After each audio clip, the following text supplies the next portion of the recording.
It's about the new age marketing tools and what you need to know in digital space, and it's no longer an option for Indian retail. So without wasting any more time, let me invite a very, very special panel on stage, even as the previous panel starts stepping down. I'm going to be the moderator. With me helping me is my previous colleague and a good friend, Rajiv Makhni, Managing Editor of Technology NDTV. If you have missed out on any question on tech, here he is. Rajiv, may I invite you on stage? Please give a round of applause to Rajiv Makhni, who is joining us today. We also have Ajay Mago, publisher of Om Books International. Ajay, if you could join us as well from Om Publishers. We have Asha Shekhar from Coca-Cola. She is the General Manager, Integrated Marketing Communication for Coke. Please come on in. I don't know whether we have Pushraj and I already here. Did he join us? Pushraj? He did. Okay, Pushraj, may I invite you as well on stage? Himanshu Chakravarti of Mobile Store, may I request you to join on stage as well, please, making sure that we all have a device, if not multiple in our hands. And last but not the least, the man who can make every afternoon very chirpy and bright, of course, evenings as well. The man behind the Beer Cafe, Rahul Singh. Give him a round of applause. Please, Rahul Singh, founder and CEO of the Beer Cafe. If you have not visited one yet, please do. This session is about new age marketing tools. It's not just optional for retail anymore. What every CEO, CMO and CXO needs to know as far as retail is concerned when it comes to new age digital marketing. Lots of Facebook likes, tweets. Actually, I must say IRF is yet to lead ahead on the social media thing, but I don't see any hashtags or any Twitter handles being advertised. You don't have that display that shows how everybody loves this place. Right? Correct. 2013 IRF is the handle for their Twitter handle. I think the hashtag is IRF 2013. So that's what it is. So if you want to tweet your queries, please do. We'll kick off this session in 30 seconds. Can I just request everyone to be seated at the back, please? Everyone at the back of this hall. Guys, can we have you guys seated up front? Please come on in, and if someone can shut the door. So Rajiv, we have about an hour and 10 before the lunch is. There are some seats in the front, so if you just want to keep moving up, let's get settled and we'll start. I already see a few hands up, so I'm going to take up that question right away and answer it also. No, Rahul is not serving beer in this particular session, so that question is already taken care of, right? But yes, Coke is on the house, I've been told. Any books, any services in salons, any phones being given away. Let's get all of those things out first, right?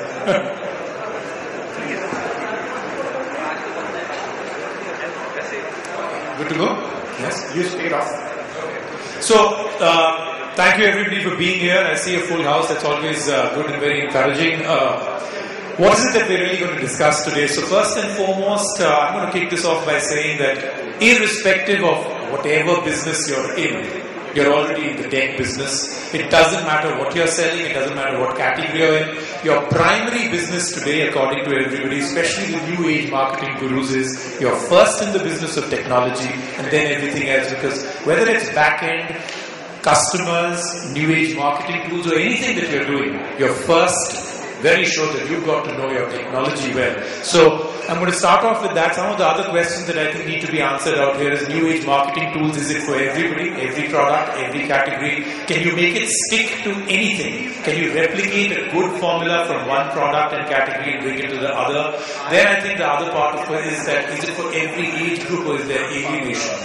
Does a person go through the fact that it's only for the young? I think those are important things. How intrusive? How good do you feel when you get the first one, it's a discount, and the 100th one in the same day, and they're offering the same discount? How intrusive? And is there really new age marketing tools, which means 2 years back what was new age? Aren't we still doing the same? Is there anything new age from here onwards? Is it permanent? Is it a flash in the pan? So I'm going to start off with the first one, new age marketing tools, and from the person who actually sells you the tool that gets most of the new age marketing tools to you, the mobile store. New age marketing tools, how many do you use? Is it for everybody, and does it work for every category? Always. You might just close it to yourself. Is this mic on, please? Just go ahead.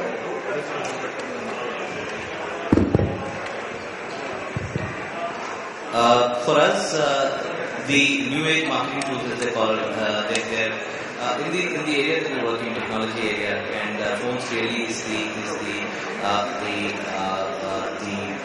you combine many technologies together into a phone, and most people are using now cell phones for virtually everything. Social media or the digital world access is one of those things, but they're doing it using the phone for virtually everything. And for us to be able to link up with our customers, we in fact also link up with our employees internally. That's equally important. Himanshu, you need to be a little louder because it's getting very soft. Sorry, just hold it. Can you hear me? Yeah. Sorry. For us, being in the area of phones, cell phones, which is a convergence of multiple technologies into one device, and most of the developments that you're seeing nowadays is in this space. For us to connect with multiple audiences, one is our customers, second is with our people who work with us, and the rest of the people in the ecosystem. It becomes very important to use the new age media tools. First, the old saying, everybody keeps asking you, are you on Facebook, how many likes you've got, Twitter, and so on and so forth. But I think that's just one part of the whole. Give us an example of something you've done within that has been very successful or not. Yeah. So I, for example, have something called CEO blog. One of the problems that we have, we are a very large chain, so 800 odd stores across the country, large number of employees. One of the problems that we have is to run this, you have multiple layers, yeah. And most of the time, the information, by the time it is other than data is always reasonably correct. But the other software information and other opinions that you get is actually filtered. One method is of course the old method, which you all know, go to the stores, talk to people, and that we must do. The other one, we decided to launch something. I decided to launch something known as the CEO blog, which is there on every employee's desktop as an icon. And that's something that I open my day with every day. First thing that I do every morning is to open that and see who are there. If they are there. It's a direct line to you from every single employee. Every single employee. So that's one of the uses. Okay, interesting. Coke, iconic, easy to identify. Do you even need new age marketing tools? I said the Coke's right there for everybody. Yeah, I'll start with something much more simple. Asha, you could hold it closer to you. Okay. For us at Coke, what comes at the center of any kind of business is consumer. So, according to us, the context and the relevance is what drives the value chain after that when it comes to marketing. Iconic brand, for 127 years.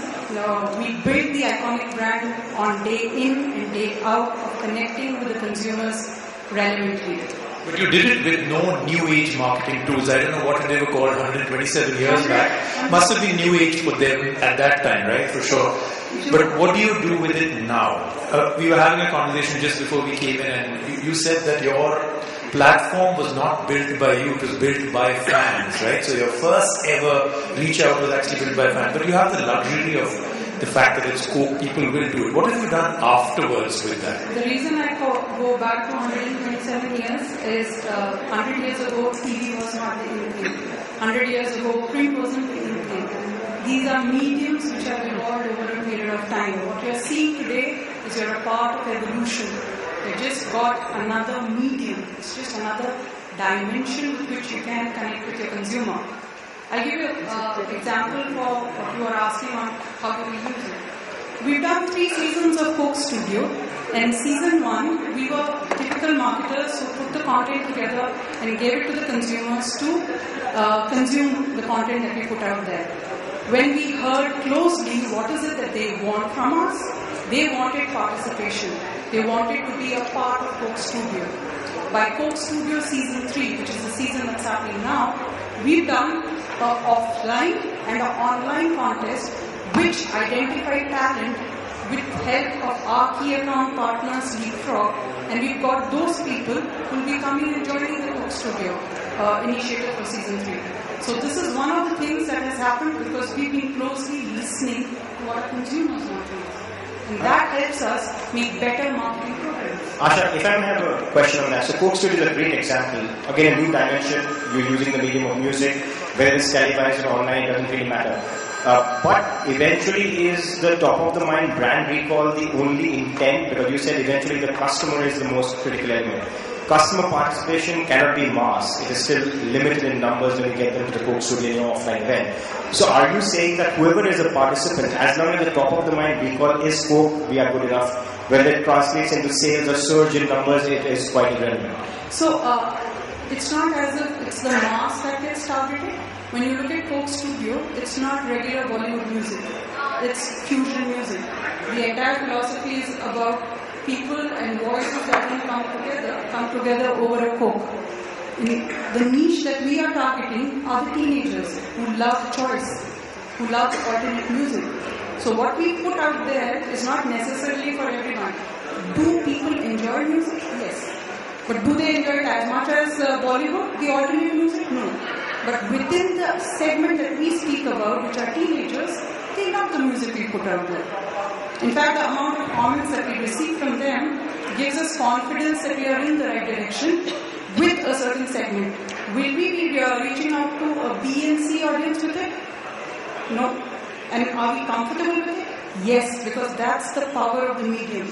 It's about time that we be choiceful to whom we want to market and forget the time that it was about spray and pray that we bought our communications with. So you've opened a medium which you said actually opens conversations and dialogue both ways rather than what you've always done, which is you take it, broadcast it out and then hope it sticks.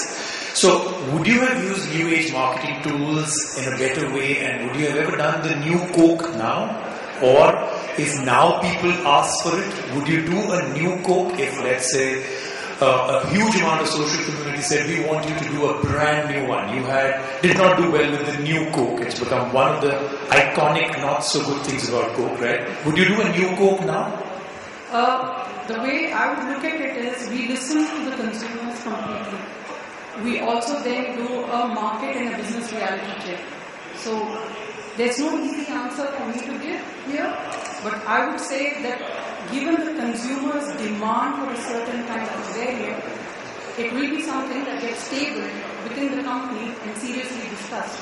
And will it see the light of the day? Depends on many more variables in addition to what the consumer wants. So let's find out from this audience if you want to table it. Do you want a new Coke, or are you happy with what you have right now? Those who want a new Coke, raise your hands. Okay, there's a lot of happiness in the middle area that everybody just wants their Coke. No new Coke for anybody? Are you serious? 5 people have only said it, so you're doing well right now. 6. We'll speak to them separately too. A great example. What is that? No. New Coke or no Coke? Rahul is obviously pitching for his beer very hard. He's making sure that... Actually, we don't want to raise our hand on Coke versus beer. We'll leave that at 1:30. That's not a survey we're doing right Ajay, let's just bring Ajay, because I think everybody has a different set of challenge. I think we were discussing with Rajiv also earlier for your session. You are in a unique challenged position. The product that you have is being distributed and sold by almost everybody. But their new age model is challenging your traditional model, which is how to offer that much discount to an offline store consumer. Are you going to be using, as Rajiv was asking Asha, are you going to be using new age marketing tools to ensure you're not only able to take on the challenge of the online retailer, but also to bring in your customer in the new environment to your store? I think, first I'll tell you, we have bookstores as well as in publishing. So in terms of publishing, I would say, because now ebooks are coming up. So publishing is not much affected in terms of medium like retail bookstores, because retail is a price war at the moment. So I would say social media is very, very important. More than that, your content has to be important. What exactly you're putting on the social media. So is it worth retweeting it? Is it worth putting on Facebook? So those are the questions I normally ask people, is it the right thing we're doing it? So the problem in the retail, what we are facing is the prices offline and online. Offline, it's impossible to offer high discounts throughout the year because of high rentals, lease amounts and everything. But online is a different platform. It will not work if it doesn't offer discounts. You have both, right? Online we have both. And offline. Are your prices different? It's not. We tried last year when we started our website, omebooks.com, and we started giving similar discounts like other websites. Trust me, in a week's time, we have hundreds of complaints in the store, by mail, which we have to address.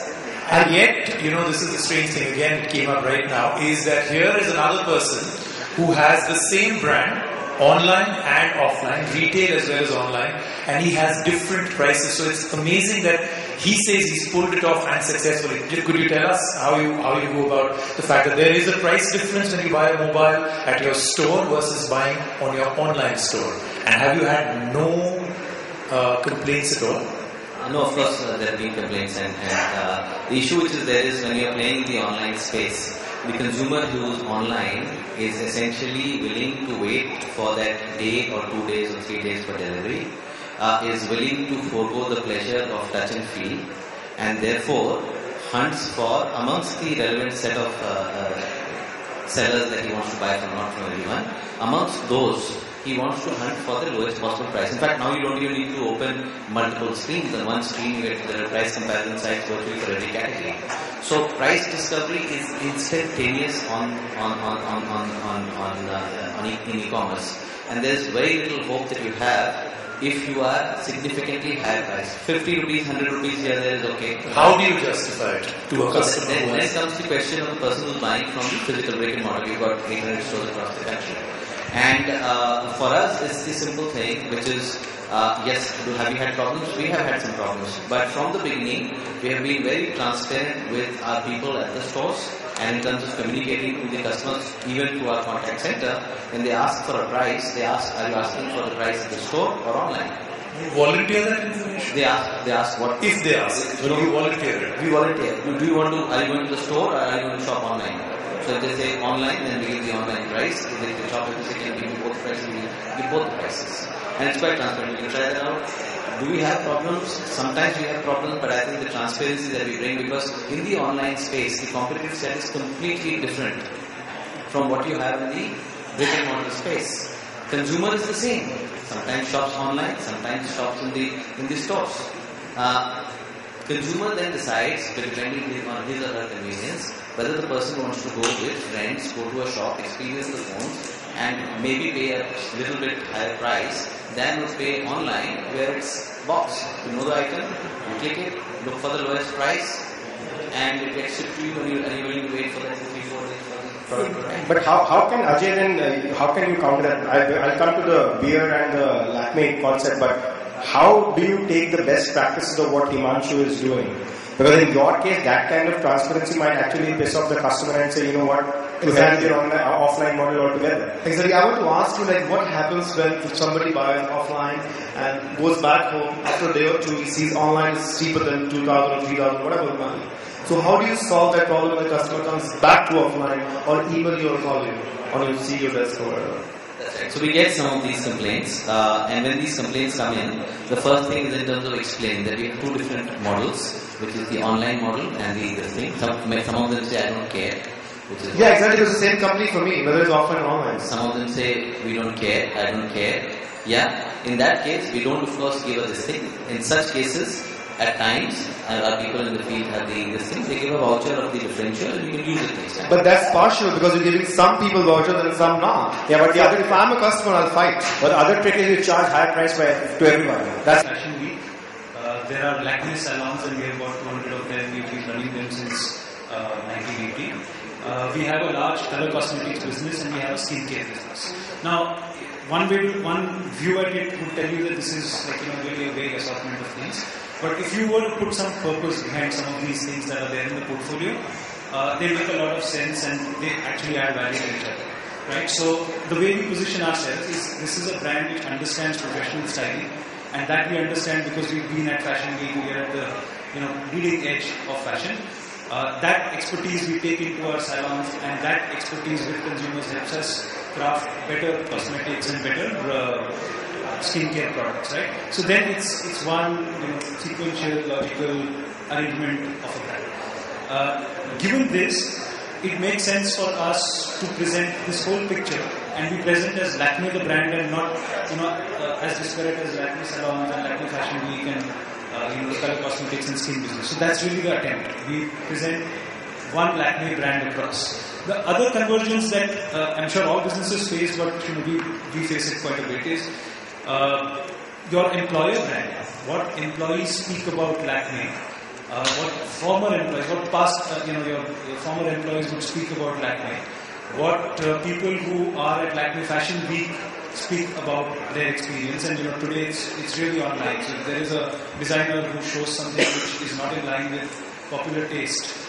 that will have some momentary dilution on the Lakme brand. What consumers speak and what they say on their Facebook pages, what they say on our fan page, on Mouthchat, and what have you.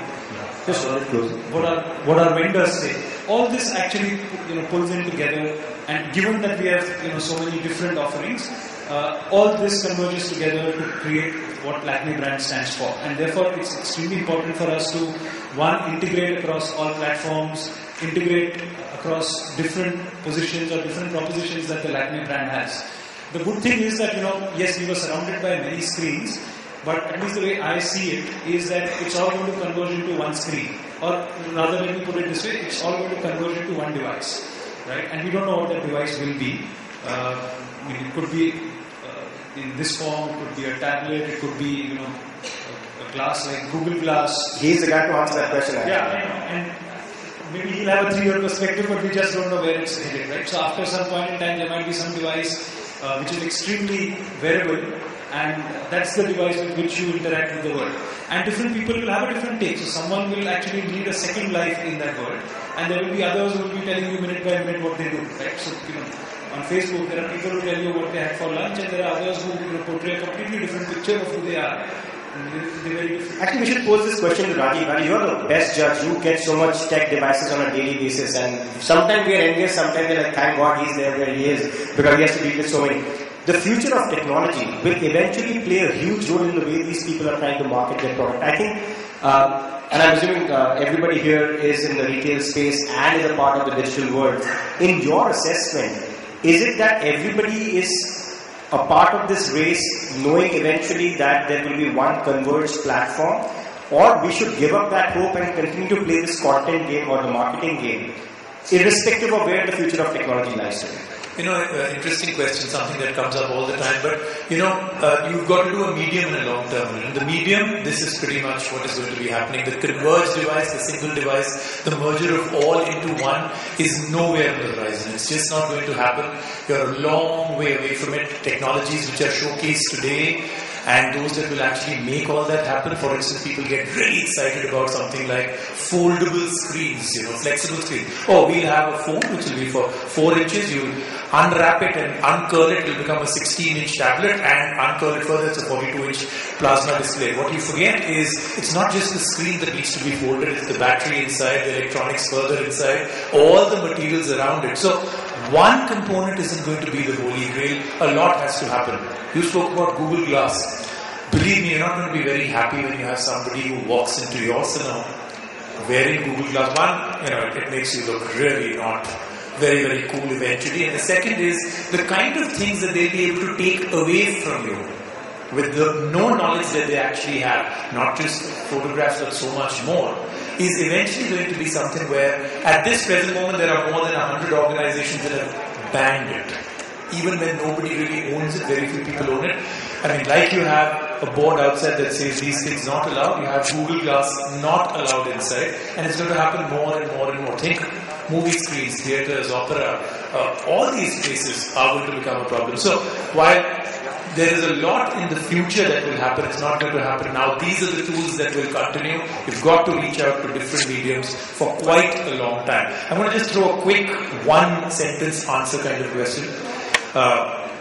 I've got a bit of a sense out here that almost everybody represented here is talking about new age marketing tools as something where it's a dialogue between the customer and this thing. Reviews, a review back to the review, a comment, an observation, a new dialogue opened with them. Can you cite something that you've done that has actually increased retail sale? Eventually, end of the day, it's not only about brand image being the only reason. There's got to be a target at the end that makes your business more profitable and better. quick one, something you did that actually showed you good sales.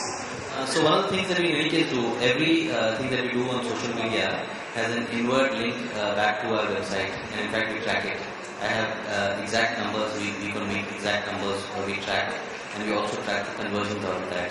So that's one measure, because we look at the inward links back. Why would your online sales be only 4 to 5% of your total sales if what you're saying is actually the way you're running your business? So here's the deal that although we have differential pricing, we can't afford to have the kind of pricing that Snapdeals of the world have, because we are in the business of running profitable operations. They are not in the business of running profitable operations. So there is a pricing differential. Is that a new age marketing tool that Snapdeal uses then against you? The funding is from somewhere else, and everybody is building up from 1 billion today to 4 years down the line, it will be 15, 20 billion, and today is 1 billion invested in material. Whoever is in the pole position will get paid. So therefore all the money that is going into Flipkart, Snapdeal. Can't you build a barrier? You have this huge advantage that you actually have stores that can walk in and an online business. Can't you build a barrier with new age marketing tools that gives you the advantage that a Snapdeal can never have? 800 stores? Yeah, there is an advantage. One of the big case studies on this, and we've been trying to figure out how it can work for mobile phones, is of Tesco, where actually virtually in London, if you go, many of the mail rooms of the old times, there's no mail now, everything is email, have been converted to all these delivery packages that keep coming in. So in the evening, people go back home carrying those packets with them. And first they started by saying that you can order, and then on your way back you can pick it up and go home. Now it all comes there to the large office complexes, and the mail rooms have been many places have been converted to Amazon in Germany, I just experienced it right now. Amazon in Germany has a even more refined model. They built these very interesting small little robotic stores, small area enclosure. You order something, it's at every street now. While you're going home, just park. They've given you a barcode on your order. It will tell you on SMS that your product is being delivered there. You go and just actually show that barcode out there, and up pops an app that gives you the product. So it's actually an amazing retail experience to even go and use that little enclosure. So those are interesting things you could do. Same with you. Something that actually got people to drink more Coke. In fact, we've done this little pilot in Ahmedabad, which is Coke to Home. It started off as a very small pilot, and we got some very encouraging results with people ordering online for Coke, even when the delivery was 24 hours later. So there is a whole opportunity out there for us to tap. And yes, some of the metrics today do not link back to brand measures which link back to sales. But I believe as we evolve along, people will realize this is just another medium. We need to adapt ourselves to this. We need to make ourselves more relevant, and sales will happen. Interesting way to look at metrics actually. You are saying we don't really care right now whether it is going to translate or not, but eventually it might. It is translating. I just believe that the metrics today is not as robust as to create that linkage. It is present there. The reason why some of us struggle with that number is because, remember, India is at 11 to 13% of internet penetration. So every time you reach out to a consumer, the typical answer that you get is television. And what is happening is, if you look at and do it from a segmented approach, if you were to look at a big metro like Delhi, Bombay, and do a controlled group and say that if this is the kind of exposure that you had over a period of time, would the consumption intent and the purchase intent go up? Yes, it will. Interesting. Just to put in context before I come to Ajay, yesterday Venkatesh gave an interesting statistic that majority of the sales or the heat that you're seeing in terms of consumption trend is coming from rural, tier 2, tier 3.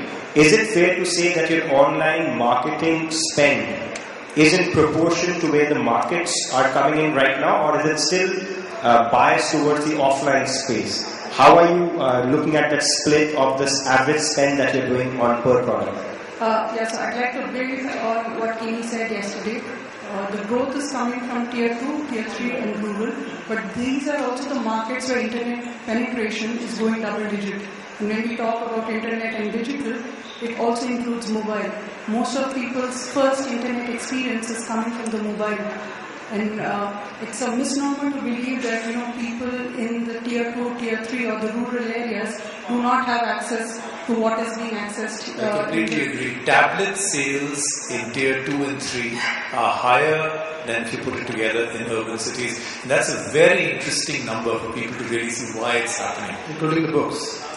Ajay, how do you talk about the metrics? Since you just talked about the statistics, I would just give a brief of what exactly the whole scenario is. I think 50% of the 1.2 billion population is under 25. I hope you all know that. And out of all those age group, like 85% have some kind of a medium, whether it's a mobile phone, whether it's a tablet or a computer. So keeping that in mind, when we started our social networking some time back, we thought it's going to be great because we cater to that age group. That's our sales, majority sales is between 15 to 35 is a major sale we get. But the whole scenario was a bit different. Like we got more complaints than sales. So that's kind of worry, we got that some time back. And how to tackle that problems was another problem. So we need further training, So training You for how to opened your channel. Exactly. Whatever was brewing just came as a first wave. And then there are many companies who say that the minute they get online, because nobody really had a communication channel open to get to you, you will get a initial huge wave, which you shouldn't be too scared of. It actually No, we were not scared, but we were still trying to tackle because there's so many of them, so many problems we face. But I would say social networking, let's say when the new book comes out and we spread the word through Twitter or Facebook, the kind of queries we get, it might not turn into sales. But yes, there are a lot of people talking about the book. So like that, or I've seen it, or I know the book. So that's, the buzz goes on. So I would say there's more buzz than sales. So with the social media at the moment. But as you go forward, are you able, you're the owner promoter of an organization which was completely in the offline world. Are you able to justify the kind of marketing spends that you will see? And as Asha said, without very, very clear metrics as of today, would you be able to justify that? Are you being able to justify it within the organization, or is it the promoter's passion I have to do it? See, at the moment, not. But yes, advertising through social media is far cheaper than the traditional way of advertising.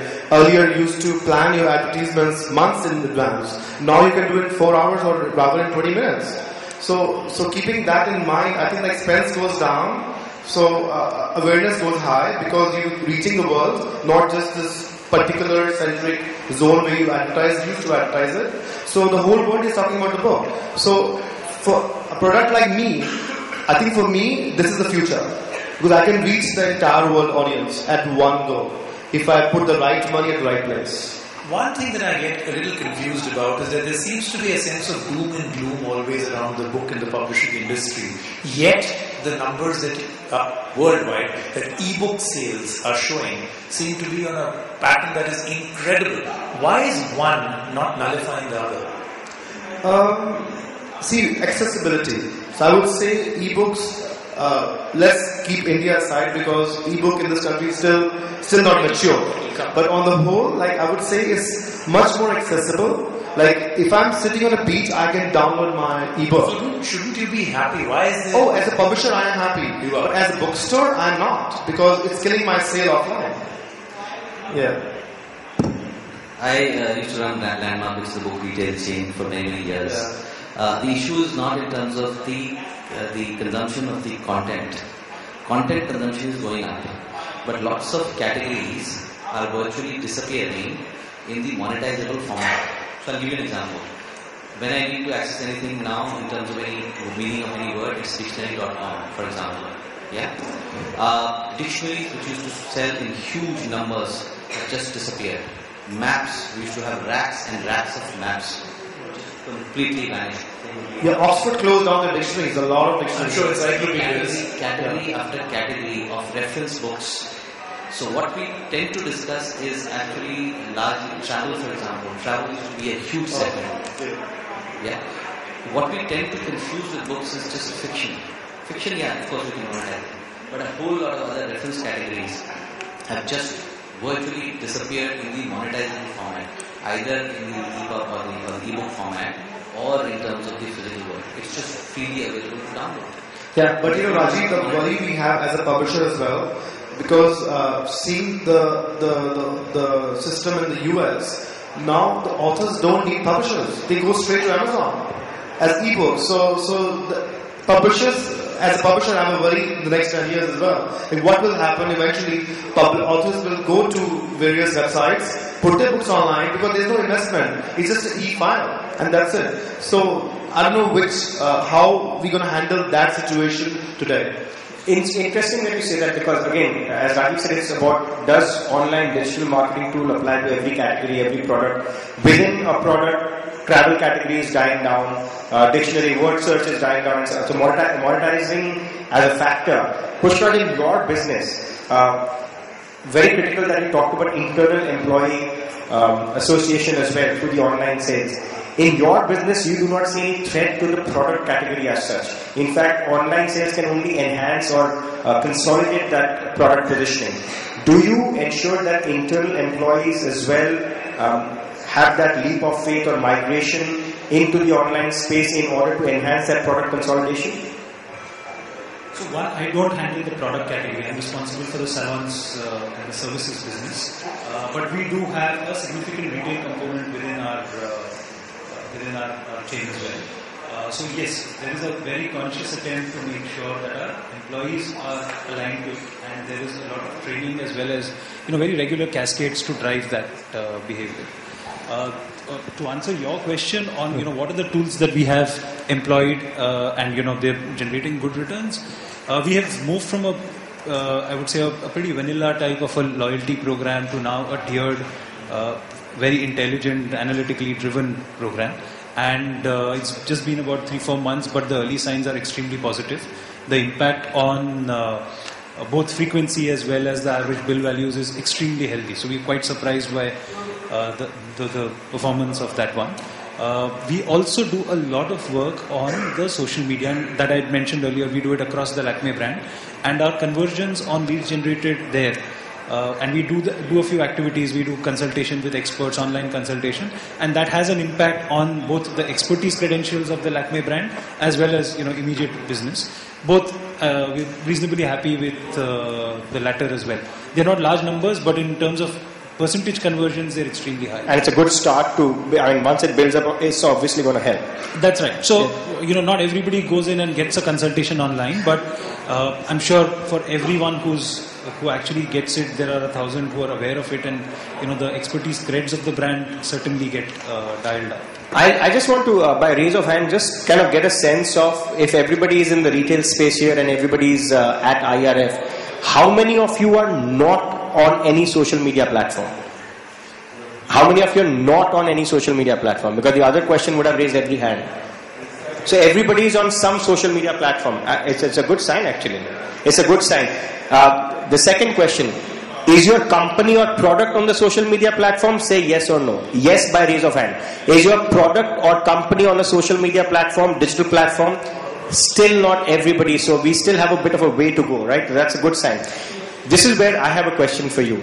Eventually, engagement or conversation. So personally, everybody is on, but the product or the category is not. What does it tell you about their understanding or ability to engage with their consumer or their product? Is that a limitation you find, let's say, when you deploy people who have to engage? The way they are able to put their product across socially, that continues to be a limitation, because I know a lot of people, even in the B2B space, for example, we encourage our CEOs. Himanshu is a rare phenomena in our group because he is in a consumer product. But to tell a B2B guy, you can still have conversation, engagement. They don't understand because they feel it's not the need for my business or for my category. Do you think that is a limiting factor still? I think, like you rightly said, it depends on the category to start with. If you have a category which requires new age marketing or social media, you have to be. A lot of companies actually do it for the sake of tick. Okay, this is a check. I have to do it. Now, to me, it's actually odd because you're not supposed to do certain things, certain categories. Hypothetically, what comes to my mind is oil companies. Okay. Now you've got 5 oil brands in India, and they all have gas stations. And they're going all over the place marketing it. I actually fill my gas, whatever is the gas station. I don't care what that brand is. You never look at the brand and fill your gas, right? Fill your fuel, right? So you just fill the fuel wherever you are stopping. But if you have a better experience at one of the fuel stations, you No, that could be that fuel station who's cheating me. That's another story that, he puts less petrol or he makes you look there and he's cheats you but not treats you.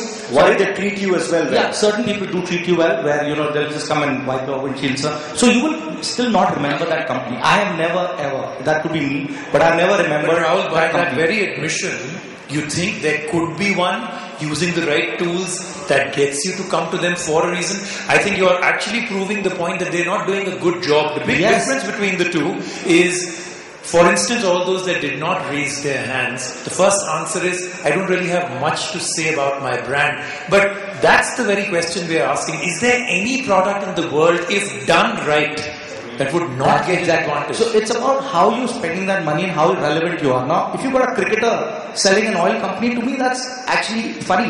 What does a cricketer do with an oil company? You're going to fill fuel and everything. But yes, the experience side is what you're talking about. That experience can make a lot of difference. An experience in a good gas station can make an experience. But let me also give you the counter to it, because I work for an oil and gas company. How it works, I didn't know this. SR has an oil and gas business, but we don't have. You're just not filling gas from his gas station. Yeah, because private sector retail outlets are still not the norm of the day because of the crazy administered pricing mechanism of the government. But this is not a platform for that. Let me just tell you how it will hit. Just like the way a bad experience of a customer went viral online, if there is a mishap in any of that brand's gas station or their refinery, the biggest hit that we get, apart from of course my previous colleagues at a TV channel, is online. If there is an environment violation today, so for anybody who thinks B2B does not need to be, they are wrong, because for us, it is absolutely critical to have engaged already with a positive story, because if and when there is a negative story, trust me, the biggest hit today happens because of the environmentalists, because of this entire NGO factor, is through online. So if I'm not there and that very day my CEO says, how do we counter the online onslaught? I don't have an answer. If we were to start at that time, that's even worse. Because one, then you're over. Traction, no momentum, and then it's very obvious to really come on because of that. Do we have time to take some? Yeah, we have lots of time for questions. Okay, so should we start with some? Can you fade the light down a bit on the stage so that we can engage with the audience a little better? Okay, guys, raise your hands. Whoever did not raise hand on the social media engagement, otherwise we'll have questions for you. Questions, guys? Yes, ma'am. Will you just wait for the mic? Can we just get a mic to her, please?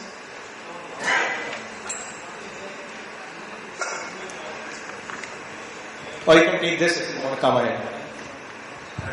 Got a mic to him. Yeah.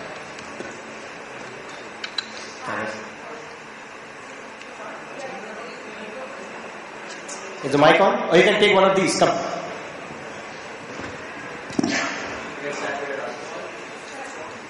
Hi, my name is Smriti. You spoke a lot about how sales didn't get converted basis being online. But when you use things like maybe discounting and pulling people into your offline stores, is that a method that's worked for you and that could work, for example, a Diwali electronic sale and you get a voucher, and it could work for salons and everything, right? So how does that work, and does that work at all, and what does that contribute from a sales percentage? No, I can answer that in my own way. From a matrix point of view, e-commerce matrix is very easy for us to justify because it's always zero. We can never sell anything online. But coming from a discount point of view and coupons and the way you market it, that's very, very healthy. Because there are aggregators there. We can't have our own page which will be so much used that a Groupon can be, because they're spending a lot of money on that. So yes, we do a lot of discount structures and stuff and freebies and stuff through the new age marketing, and it's worked. And that matrix is very easy because that defines the sale. Even online, reservations for booking a place. So people will call you, and that results in sales. So that's also the matrix is there. Push out for you. So in this category, of course, discounts work. In fact, personally, I have a lot of aversion to discounting, but we just keep discounting and we find. But in India right now for online, discounting is the low-hanging fruit that everybody is plucking, and it's working. So, is that a personal aversion you have, or do you not like it for the brand? As a brand, it dilutes. It dilutes the whole offer if you do it all the time. It also depends on whether you do it well, how you do it. There are different ways to offer value to consumers. We do it both online, offline. We do it occasion-based. We do segmented offers. We do customized offers. Well, to answer your question, it certainly works. You need to do it carefully because when you're doing it all the time, then it raises questions on how do they manage to do it, and are they otherwise sort of flipping us. Ajay, that could be an interesting tack for you, right? Yeah. I think in this country only discount works for us. Actually, I had a reaction to that, and just sorry, a follow-up question. So actually, it doesn't have to be discounting. My point is you can manage a relationship basis that as well, right? But to pull traffic into your offline, which is where your CapEx lies. So how do you look at that? Because that, for me, is a tool where you can use online in a big way till it does not reach a maturity where volume of sales can come in. So I should have asked the question that way. Yes, to drive traffic to the offline stores, it certainly works. Whether it's discount or it's launch news, it's news around an innovation or a new service that we've launched, it works across all this. It just depends on, so content is key, it depends on how you do it. And when I say content, even if it's a discount, it's a promotion, how you ladder it, how do you land it, I think that's really the challenge. So you could run a discount in a way that it actually adds to your brand. And it actually builds equity for your brand if you do it well. And in our experience, that's the best one. Ajay?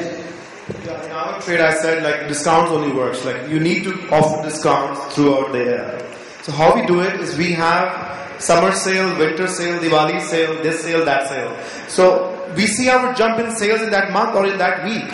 So that means the customer who's coming to the store, and it's my experience, when I spend time at the bookstore, I spend some time and then every customer asks for a discount. I go to other stores like other non-book stores and I don't see any people asking discounts over there. But in a bookstore, everybody asks for a discount as if it's their right.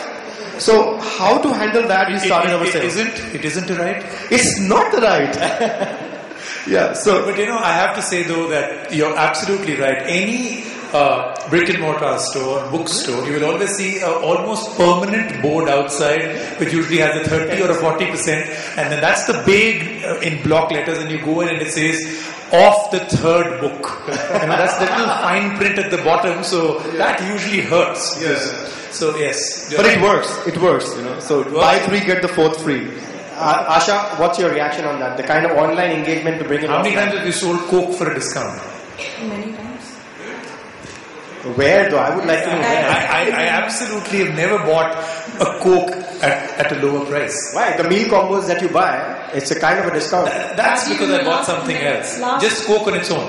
In the last 10 years, how many times have you paid extra for the RGB bottle? Extra for the what bottle? For the bottle. So I think I agree with what Ajay said that India discounts work. In fact, one of the main reasons why people e-commerce is fueled is because people want to get a better deal. So you cannot walk away from not giving them a better deal. I just want to add another layer to this. It's not always about the money. It's about what is the value that you can add to the consumer when he's having that interaction with you. One of the examples that comes to our mind is, again, I'll go back to the teen example. Who wants everything free in his life? Free talk time, free messaging, free chat, everything that you give this person, he'll be happy to accept from you as a company with whom he's engaged with. I believe outside of the monetary thing that you put on the table, there are a lot of things that we do not recognize as content. We gave away Coke Studio songs as free downloads. We got about 10 million downloads, which were a mix of wallpaper, lyrics, ringtones. These are all value. This is all value that you can add back to the consumer, which is over and above just giving a simple discount. Interesting. Himanshu, quick observation? Yeah, quick one on this. I think discounts are important. One needs to be very careful because it can really spoil your entire working. It needs to be done carefully. You should know which audience you are going to. Is it going to result in incremental sales? I don't have the time now to explain, but we have very clear metrics on how we do discounting. It's got to be done very carefully, otherwise it can just, do consumers love it? Of course they love it, and you can't deny that. But one has to, from the business point of view, do it very, very carefully with specific metrics figuring out that it's work or not work. If you've got all those things carefully figured out, you want to tell everybody what's the discount on the new iPhone 5S when you release it? Himanshu, you could get a big hit. Both the price and the first discount. On the current Hira Panna rate, you will get a 50% discount. But you know what, Rajiv has a very valid point actually, what Himanshu said. I mean, you've got people coming up to me buying a 32 lakh rupee car and said, 2 lakh ka discount mila do. 32 lakhs you paid. Why the hell do you want a 2 lakh rupee discount? What about people who buy a diesel car and then do the entire calculation, how much kilometers? So they'll buy one which is actually 30 lakhs and they say, listen, I'm saving that. Average kitna deti hai? Amitabh actually cracked me that. More questions? Yeah. Hi, this is Devashish. My question is for Himanshu. For you at Mobile Store, is the online channel more a marketing tool or is it actually a profitable channel to service customers? How do you look at it? Till April 2012, we used to treat it as a marketing tool. You are absolutely right. And then we changed our tack. In fact, we relaunched the website. So today it serves both the purposes as a place where you can interact. Many people, we get huge number of hits on information on new products. So for example, if you need information, we are one of the preferred sites where people go and check for details. So that list of stores in their neighborhood that they can go to, if they want to put a complaint through, where can they do, etc. All those details are there. So it is available as an information site. It used to be that way, but we added the trade or the e-commerce portion in April last year 2012. We are very clear it has to serve both the purposes. Alright. See, we as an individual are very well versed with social media postings and what to share, what not to share and other things. But as a company, we are very confused many times that what is that will drive, what is that we need to actually get into an engagement, because people with whom we will engage, they are not coming to see a business ad or a business discussion, they are coming to see something about their personal. And in that context we need to get inside their mind and then do something about it. So anything can be... So you're saying it's still a grey area, you don't know what the consumer... Businessman, and I don't know whether there are marketing companies, they say they will... What kind of business do you have? I'm into IT solutions. IT solution, you said? I think that... But tell me, I have a question back for you. Rajiv, and probably you can support because tech related. Don't you promote a lot of dialogue within the B2B space, within the vendor space? We do that. We are doing that now. We say good practices and we say best practices, next practices, and then what are the best ways. I think the whole thing is that you're also... The big problem with most IT is that we always reach out to people with a lot of jargon. And that may not be the way to do IT solutions. You're already doing what is, in part of your business is already the answer. If you can create and show people the problems and then the solution to it and reach out, because all of us basically want a problem to be solved. I think that would be one way to look at how you're doing it. I think a lot of IT solution companies only throw really big terms out, which may not be really resonating with the real audience of your target group at all.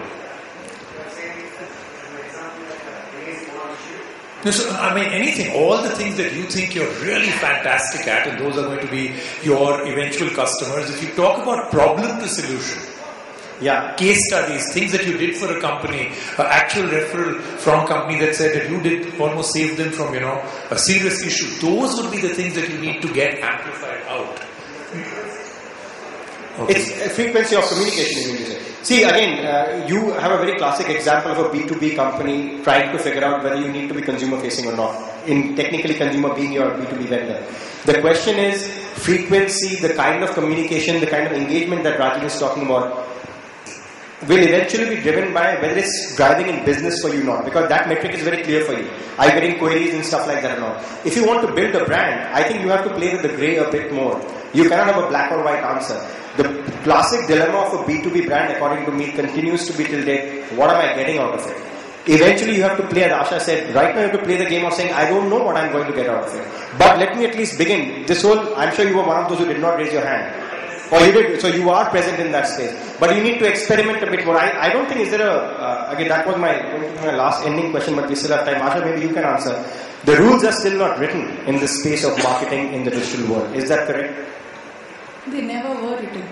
Or they will never be written also. And I really hope they are not, because with the way this evolves, that's I think what keeps this the most exciting sphere of all. If this was a done deal, it would be the most boring place to be in right now. The very reason that it is exciting is it continuously evolves. Everything about it changes, and it changes because that's the way we as consumers, we forget that we ourselves are consumers.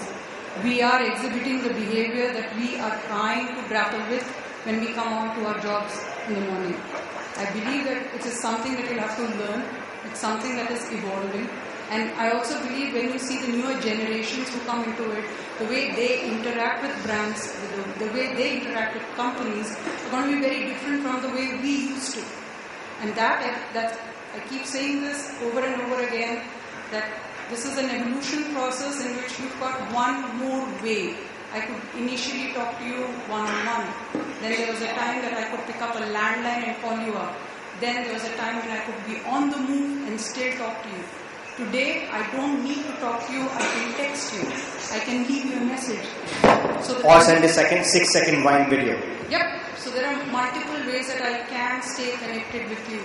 We just need to be aware what is relevant for our brands and what is it that our consumer is seeking from us, and the context needs to be right when you're delivering that message. Yes, sir. Shimla, actually we are into pharmacies. We had given a 10% discount of late. The government has stepped in and reduced our margins to a very great extent. Now the customer is used to 10% discount, and we cannot change overnight and say you can't give discounts. We are in a very tight situation as to how to change from discounted customer to full paying customer. It is very easy to get a full paying customer to discount customer. Now we have to go change the process. What insight you can give to us? So your dilemma is exactly the same as his. He says the entire industry is plagued by the fact that people don't want to buy a book if they don't get the expected discount, right? No, I think there's no solution. Sorry. Or you have to offer discounts forever. But try keeping some days for discount and some days for no discount. Rahul has a solution. Medicine is not, we can't keep it as discount. He's basically going to say the solution he has is that if you're feeling bad, just drink beer at that time. No, you won't be depressed anymore. I'll tell you what Ajay has and what you have. We have all at the same thing. Everybody wants a discount. Happy hour is like there are places 24 hours happy hours. So we all face that same thing in an offline model. People come in, they want a discount. It's up to you. In your mind, you think discount nahi, isko delight bolna hai. So discount mat boliye, delight boliye. You're giving a delight to a customer. Okay, so you give him a delight. You're giving him a, So one way is to actually trade up. So one way is that the agency which works on us is half Japanese, and they basically said nothing comes free. So even if you have to give, don't give it free. Give it for 1 rupee, give it for something, so there has to be value. So one of the things which came up was, we will never use the word discount, we will never use the word off. It's like in a plane, never say don't panic because everybody will panic, just say calm down. So there are words, they're the same things. So we start trading up. So with one thing, so in your case, very, very off the shelf, but I would say, if you got a medicine, give an aspirin free, Disprin free. Disprin costs like 20 paisa probably. So I'm just saying, give that kind of a value maybe. So don't discount, but just give a little more. My mind just exploded. Hindustani ko discount chahiye. My mind just exploded. Most of your deals are $5.99, get 2 beers and 2 snacks free. I'm just wondering what the pharmaceutical company boards will be now saying. It'll be my mind is going to headache free. I can't do that. You can't do that, But really, we are now. I reason my question. See, you are into a business where there is, I think, because I am hit by the government very badly, so I think the government is interfering very much in my business. How much does it interfere in your business? Per se margins, or per se you should do like this, because we are very over-regulated sector. Before they answer, I'm going to ask by a show of hands to the panel. I've never done a panel show of hands. Which business here is not hit by the government? No, none of them. See, it's just impossible as said, how each business perceives them. You're hit by the government irrespective. Something, somewhere, sometime makes you feel that you are hit by the government. It's a complete process out there. They have a common government hit factor. Real estate. They're all hit by the real estate price. I don't know about Asha that much, but real estate is a big problem for everybody as far as the government is concerned. Actually, I have a solution for you, right? So you say you buy the medicine, and when you get well, You walk into a Lakme salon, and get certain. That can be done. CEO. No, that can be done. Then go and get a beer. Let's connect Then go after get this. a beer, buy a book, enjoy a Coke, and then upgrade your phone. Go for the gas station. And then go back and buy a cell phone to do all of them on the cell Then phone. upgrade your phone. Thank you so much. Thank you so much. All right, one last question we have. Can we go back there to the lady first, please? Right at the back. I've got the mic. Can I ask the question? Where are you? I don't. Oh, you already have a. Yeah. You are the smart one. Give her the mic and then you can ask the question first and then wait a second, lady. Yeah, go ahead. My question is to Mr. Rahul. He discussed the viral marketing thing. I just want, as CEOs, Mr. Rahul, if you would have handled, because that pub that we are talking about, we all know that the sales have gone down from, say, 100 rupees to now 10 rupees. So if you would have handled, because you're using your social media to upgrade your sales.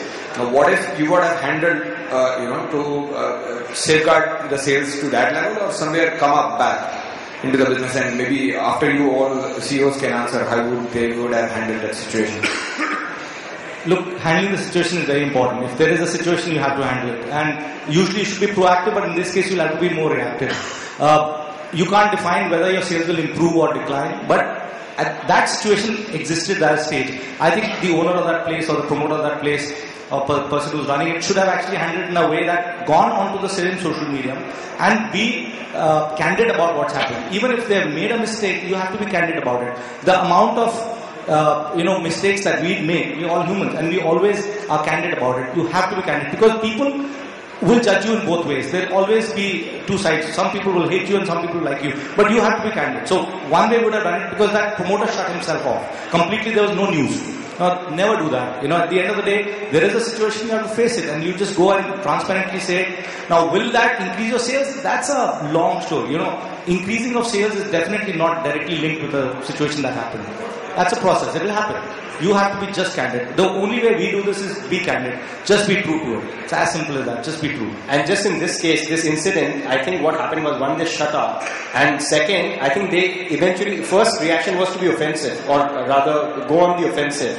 But if let's say that brand had a good online community already, they could have started coming online for support. And it happens, by the way. And I think Narendra Modi is a great example, right? He gets his whole handles to start talking about things in advance of anything that is coming.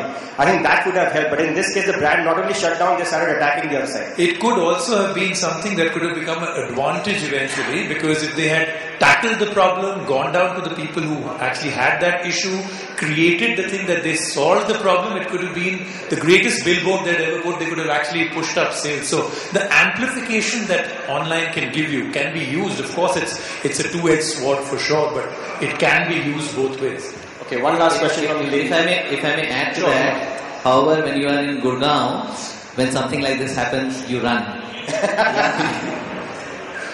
Yes, ma'am. Since I've come in Delhi and Gurgaon, I've taken a lot of bashing. So I'm just... Are you out there to defend? Yeah, yesterday this happened too. Anyway. My question is for Ms. Asha.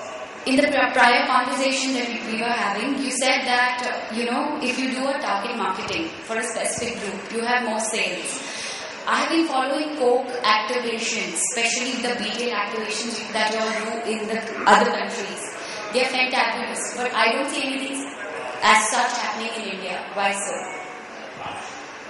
Sorry, I didn't get you. What were you following in other countries that you don't The see? BTL marketing. The BTL You all marketing. have those hug me machines and couple machines and friendship day and happiness trucks in all other countries. I don't see that happening in India at all. So, young lady, just to reassure you, you have those things happening. You just don't seem to be in the right place to catch it.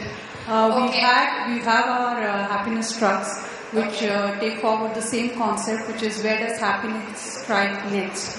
So colleges have been our main catchment areas where we've gone and deployed these activities. Outside of that, there are many BTL activities which are similar to what you've seen in other parts of the world, and we've done them according to our business plans in relevant markets, and there are a lot of things that you can hear from us. I think her point is you need to spread your happiness trucks more. Your happiness needs to be more. Or you have to embrace her into your fold. Happiness must spread more to get to her I also. would love to take that as a feedback and say, yeah, we've got about 1.2 billion people to reach to. We are getting there slowly and steadily. And right now, just open a Coke and you will find some happiness there. And make sure to do before Rahul reaches them with a beer can. All right, with the third famous bit there. In the interest of good time management, Rajiv, I must thank you for managing this session very well. Thank you to each of the panelists. Great having you, and thank you, audience, for being such an interactive audience. Thanks so much.